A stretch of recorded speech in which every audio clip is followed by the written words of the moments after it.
What's Halliburton to pull in? But he did. And that's what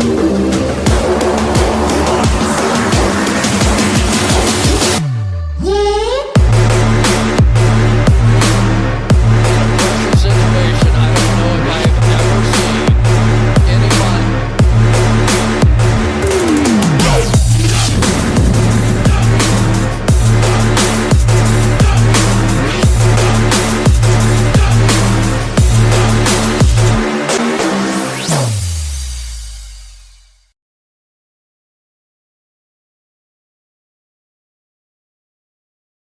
What is going on, everybody? Welcome to a special edition of Rasslin with Ryan Hernandez. What's going on, Ryan? Nothing much, I just got back had a long day at work, just got back from the gym, and now I'm here with you. Of course, It doesn't matter how long your day was. What are we doing today, Ryan? We are playing WWE 2K24 as well as going over our top 5 promo talkers on the mic. All right, so we are going to, let me see here now. I'm going to figure out how to screen record this. Okay? Everybody, bear with me because I'm not the most technical savvy when it comes to video games. Yeah. So it's okay. This is a new thing we're trying out. So, like Mike said, just bear with us. All right. I'm going to start the recording on the video game, so we're going to match this up, sync it up in 3, 2, 1. Starting the recording. Here we go. All right, now. Okay. Here we go, baby. All right. You're John Cena? Of course I am. Who else would I be, Mike? Come on, man. All right. I'm the GOAT, the greatest of all time. Going through my shuffle of guys here. Here we go. Who do you think I'm going to be? Yep. Elton Prince. Elton Prince, that's it. Or Doink. Oh, God. Please not Doink. I have a deadly fear of clowns. There we go. Oh, baby. All right. Here we go. There you go. Wait, here we go. Run it back, the classic Cena Punk. Cena Punk, here we go, baby. So Let's we're playing 2K. But also, what else are we doing today, Ryan? We are talking about our all-time top 5 talkers on the microphone. So yeah, let's get into it if you're ready. Do it. We'll let these entrances play. Yeah, I have a few honorable mentions if that's okay. Go ahead. There's a lot. So my honorable mentions, I have 3. I have Kevin Owens, and I know you're probably thinking Kevin Owens, but man, the guy knows how to cut a promo. He's always been good with promos. Sami Zayn's another one because Sami's just been cutting some of the best promos of his career the last 2 years. And then Cody Rhodes, I feel like, has really stepped up his promo game since his return. Oh, yeah. Most definitely. What do you want to talk about? So, what do you want to talk about? I know a lot of people say, oh, he just gives the same old promo. Yeah, but then when it matters most, like when he had that the segment with Punk, man, that was one hell of a segment. Exactly. At the beginning of this year, right? Yes, yeah. I think it was it was in the build up to the Royal Rumble. All right. So what is your number 5? Okay, I cheated a little bit because I have a 5A and a 5B. So I guess I'll just say for my 5, I have Triple H and Stone Cold. Triple H, because I feel like, especially like in the recent years, he's always just been able to cut a promo with like a lot of passion, a lot of fire, and he really can help like build on a feud and be really intense. And I feel like Triple H is just great when it comes to cutting a promo. And then Stone Cold, I mean, come on, you can't have a top 5 or top 10 promo talkers of all time without having Stone Cold on your list. Like, oh, that's true. Like, Stone Cold is just like, man, when it came to cutting a promo, he got the crowd behind him, and like especially in his rivalry with The Rock, going Yeah. going toe to toe with The Rock on the microphone, which not very many people were able to do back in the Attitude Era. Not many people could hold their own against The Rock on a microphone, but Stone Cold would. Exactly. So which ones did you have in mind? Which promos? Yeah. We're talking about promos, right? Yeah, well, I know a Triple H promo I really like was in his build-up with his last match with Batista. You know, I really feel like he created a lot of fire and intensity, especially because Batista was like criticizing like how he's running the business and you know, kind of being like a corporate sellout and stuff like that. And then you just hear Triple H just, you know, with just great fire and passion, like defend himself and really hype up and build the feud. Right. And then for Stone Cold, it has to be the Austin 316 promo. That's one of the greatest promos of all time. Probably the most memorable promo of all time. And that's what made Stone Cold Steve Austin into the person we all know him to be today. We know the Austin 316. Yeah, that's very true. So so maybe this is a little bit of miscommunication on my part while you're kicking my butt here. Here we go. Okay. All right. What is your number 5, Mike? My number 5. So I thought we were talking about individual promos, in a sense. So sorry to the audience for the miscommunication. You know, communication is definitely key when it comes to relationships, and then it definitely comes into key when it comes to podcasts too. Yeah. But we're good though. Aimlessly into the ropes. My top 5 was Shawn Michaels in 2005 in Montreal when he was feuding with Hulk Hogan at the time. Shawn had just come back. Not come back. Shawn had turned heel against Hulk Hogan on the build-up to SummerSlam. You are kicking my butt. Okay, all right. So Shawn Michaels promo in 2005. Yeah. So Shawn, in the lead-up to SummerSlam, had just turned heel against Hogan, and they had gone to Montreal, and the fans did not like Shawn Michaels in Montreal.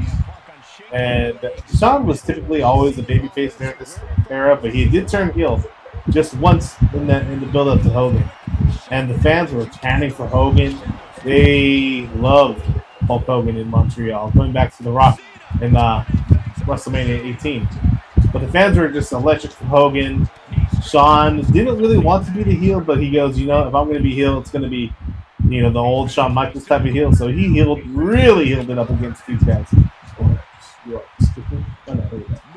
Oh, reverse. So Shawn, in that promo, if you never watched it, it's on Raw in 2005. He's just really antagonizing the crowd. He's going at it with the crowd. Typical Shawn Michaels heel shtick. But then he starts talking about Bret Hart. And the fans in Montreal, just like in Raw, the fans in Montreal, they go absolutely bananas when he starts talking about Bret Hart. And you screwed Bret. You screwed Bret. Bret screwed Bret. But Shawn Michaels is just eating it up. Go out of the ring here. Get my butt kicked. Shawn Michaels is just eating it up, and he goes, "If Bret Hart had any guts, walked down that aisle, stepped in this ring, I'd tell him face to face, Hitman, I screwed you once, and I'd screw you again." What are you counting that? No holds barred match.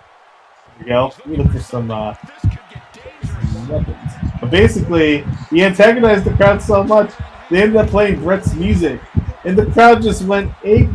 Yes. I remember. Okay. I remember seeing this promo. Yes. Yes. That was and Shawn acted all surprised when he heard Bret's music hit. You should have seen the look on Shawn's face. It did play it so well, and everyone thought Bret was coming out. Oh my God! This is. Oh my God! Look at CM Punk.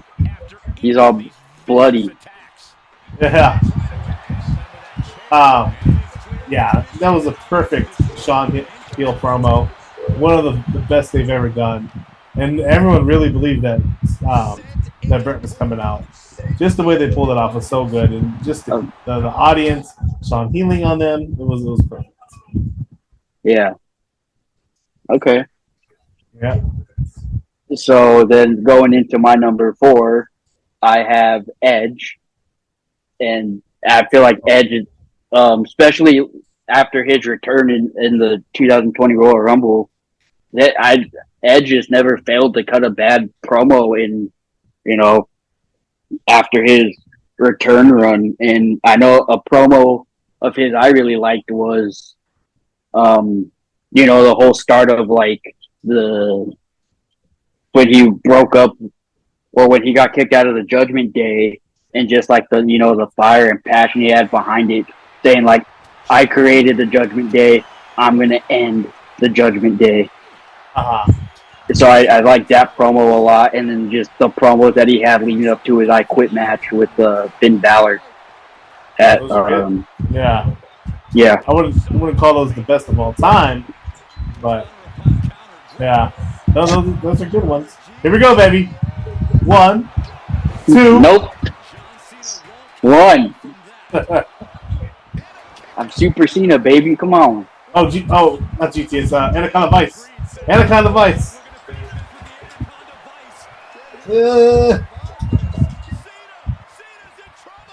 Get out. All right. So my number 4. My number 4 is The Rock in Toronto. So this is the day, the Monday Night Raw after No Way Out 2003. This is the genesis of Hollywood Rock. So, the genesis of Hollywood Rock started before No Way Out 2003. It was basically the lead up was going into No Way Out was Vince challenged Hogan to a match, but then he goes, you know what? It's not going to be me. It's going to be The Rock. So they had this whole match in Montreal at No Way Out. Vince screwed. Oh, that was nice reverse. Vince screwed Hogan in that match to build up for their WrestleMania match. So Rock comes out on Monday Night Raw the next night, and they're in Toronto, and he goes, I didn't forget what happened last year at WrestleMania when you guys started booing me. You guys turned your back on me and started cheering for Hogan. Ooh, that was nice. Oh, no, that was not nice. So Rock, he just started healing it up on crowd. It was so funny. I was just rewatching it. He goes, "What? We're from Toronto."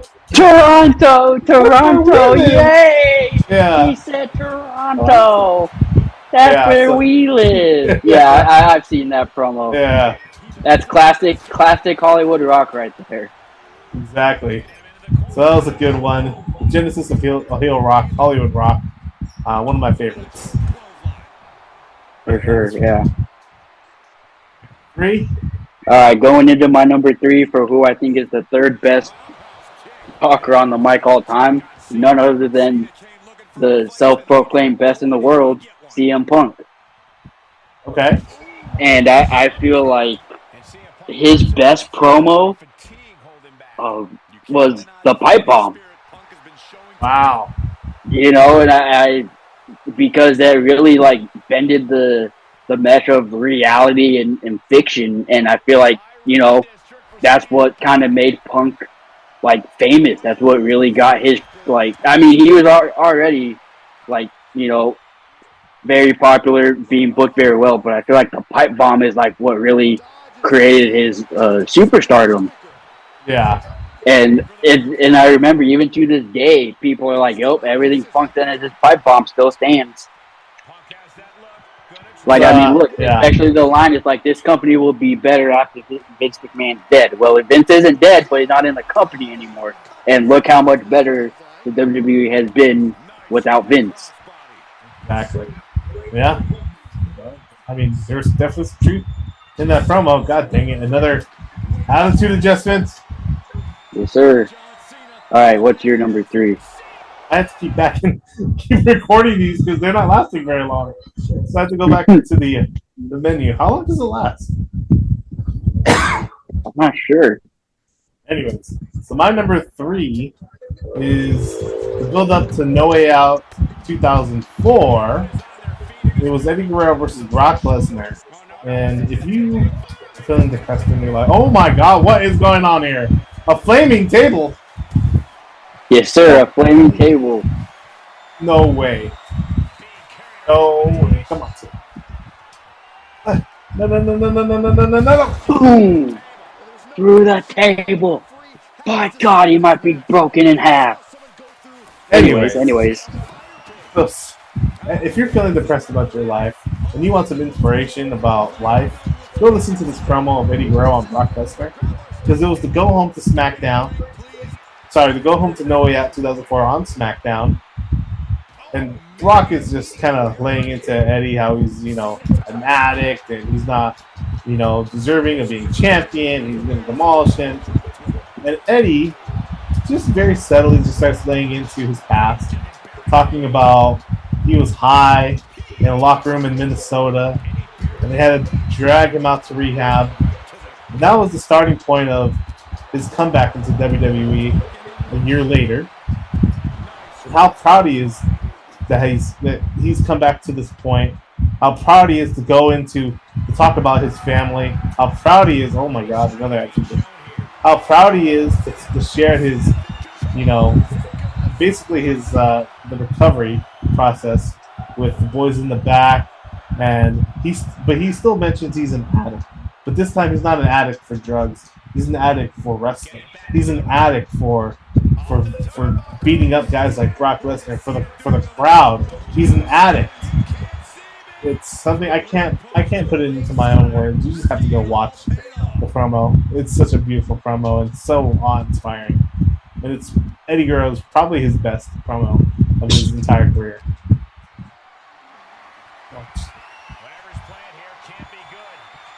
Yeah, right, that is a good promo. My number 2 in terms of best mic talkers of all time, promos, whatever. A little mix of both, but I have The Rock, because The Rock, there's a reason he's called the most electrifying man in all of sports and entertainment, and he's always regarded as one of the greatest of all time on the microphone. And I know a promo of his that really stood out to me was in his feud with with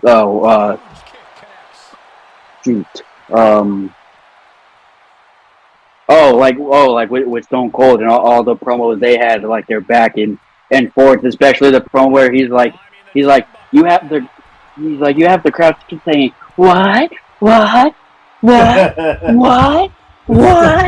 this the one where they're singing? Oh yeah, it's the one where they're singing. But so I'm not saying that's The Rock's best promo. That's just one that stands out to me. But and another promo of his that I like is in his was actually his at the WrestleMania press conference, the WrestleMania 40 press conference, where he turned heel and became the final boss. Because I like the emotion that was behind it. You're talking about his family. You're talking about my family. My ancestors. Yeah. So I just liked it because it's that we finally got to see a heel Rock for the first time in almost 20 years? Exactly. Yeah. All right. Who is your number 2? My number 2 is, speaking of Stone Cold, on the top of him, probably the greatest promo that set his career off was at the King of the Ring in 1996. He had just won the King of the Ring tournament, beating Jake the Snake Roberts, and he went up to the stage. Michael Hayes is on the stick on the microphone, interviewing him after the win, and he just lays into this Austin 316 promo. Something we have never heard in wrestling before. Referencing the Bible. Well, Jake the Snake referenced the Bible. That was Austin kind of mocking Jake the Snake, saying, "You talk about your John 3:16, Austin 3:16. 3:16 just whoop your ass." Yeah, and again, that's the promo I had mentioned when I had said Stone Cold. Yeah, that is, like I said, that's one of the most memorable, if not the most memorable promo in the history of the WWE. Exactly. We're just kind of endlessly wrestling around here. I'm about to beat you. I'm about to beat you. Yeah, okay, No more whatever. games here. All right, so going into my number one, you already know who my number one is. This isn't going to be a shock to you. I don't think it's going to be a shock to our viewers either. My Archer, number baby. one, my number one, the greatest of all time when it comes to a microphone. Dom The Mysterio. GOAT, my GOAT, John Cena. Oh my gosh. And What a shocker. I know a lot What of a people shocker. be like, he's not better than The Rock. He's not better than Stone Cold. No, he's way better than The Rock. I just look back at their feud. I look back at their feud. That man left The Rock speechless. That man made The Rock legitimately pissed when he nagged him for having notes on his wrist. That was a good one. And That was a good one. And I'm not saying, and that was one of John's better, one of his better promos. And but my personal favorite promo of his was when he was in the and there we go, the GOAT wins. Wow. Not a surprise there. No, not a shocker. But no, another promo I really liked of Cena's was his just his absolute burial of Roman Reigns back in the build up to their match at No Mercy 2017, where Roman forgets his lines and Cena calls him out for it. He's like, it's called a promo, buddy. He's like, if you're gonna be the big dog, you're gonna have to learn how to do it. Yeah. And then he's like, oh, it took you 5 years to cut a halfway decent promo, now I'm about to shrink you down to size. Promo just not only proved how great John is on the mic, but it also proved it's if you give him something to cut a promo on, he's gonna make you regret it. He's gonna make you eat your words. And that promo was just classic Cena. Definitely was. I mean, Cena's arguably considered one of the greatest of all time, not only in the ring as a performer, but on the microphone as well. I mean, the guy was a flawless rapper, so you could argue, I mean, he is probably the greatest of all time on the stick. So, but my number one goes to your number three, which was a lot about you. It is the Pipe Bomb by CM Punk. I mean, I think when you look back in the history of wrestling, the annex of memorable promos, you got the Pipe Bomb is always going to be there. You know, and it didn't really late change to wrestling right then and there, but you look back on it and it really set the foundation for what wrestling was going to be in the future. You know, at that point, wrestling was just it was so scripted. It was so mundane. I used to call it mundane Night Raw because it's so predictable. The show had no, value to it. It had no real storylines, no real feuds. Anything. So they butchered the Nexus angle the year before. So going into that summer, you didn't really expect anything happening until CM Punk laid on that stage in Las Vegas and cut one of the best promos of all time to your GOAT, John Cena, who was laying there as miserable as he could. And the great thing about that promo is he didn't even nag John. He's just like, you know what, I actually respect you, John. He didn't give Cena any crap. He actually complimented him, gave him his flowers and stuff like that. But another thing I remember is his mic got cut too towards the end of the Pipe Bomb. Yeah. And the story, it was all by design. I just know the story goes that they basically told Punk, here's a microphone, go out there, say whatever you want.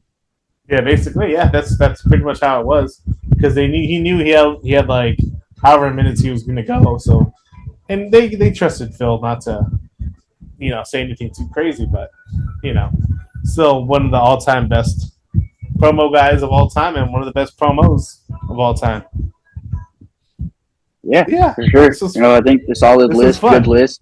Yeah. You beat me, but you know what? You cheated. I saw it. Everyone saw it here on YouTube. Speaking of which, the iconic part is you saying cheated. The iconic part, I don't know if you can catch this, but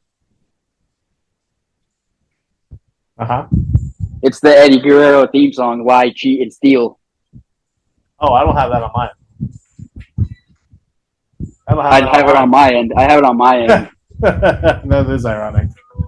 Yeah. So yeah. All right. Yeah.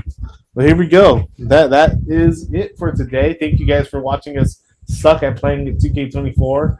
You know, Watching Mike suck at 2K24. Oh well, you know, I don't know. We'll let the fans decide who sucked, me or Ryan. And You suck. we all know it's gonna be on YouTube. We'll all see who cheated to win. Yeah. There were no rules.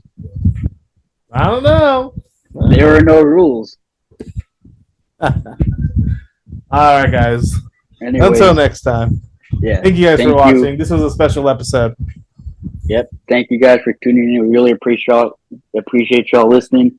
Make sure you tell your friends, tell your grandmas, tell your mamas, tell your friends' mamas, tell your friends' grandmas. Yeah, thank you guys, and we'll catch you next time on Rasslin with your boy Ryan Hernandez. So, thank you. Alrighty, catch you guys later.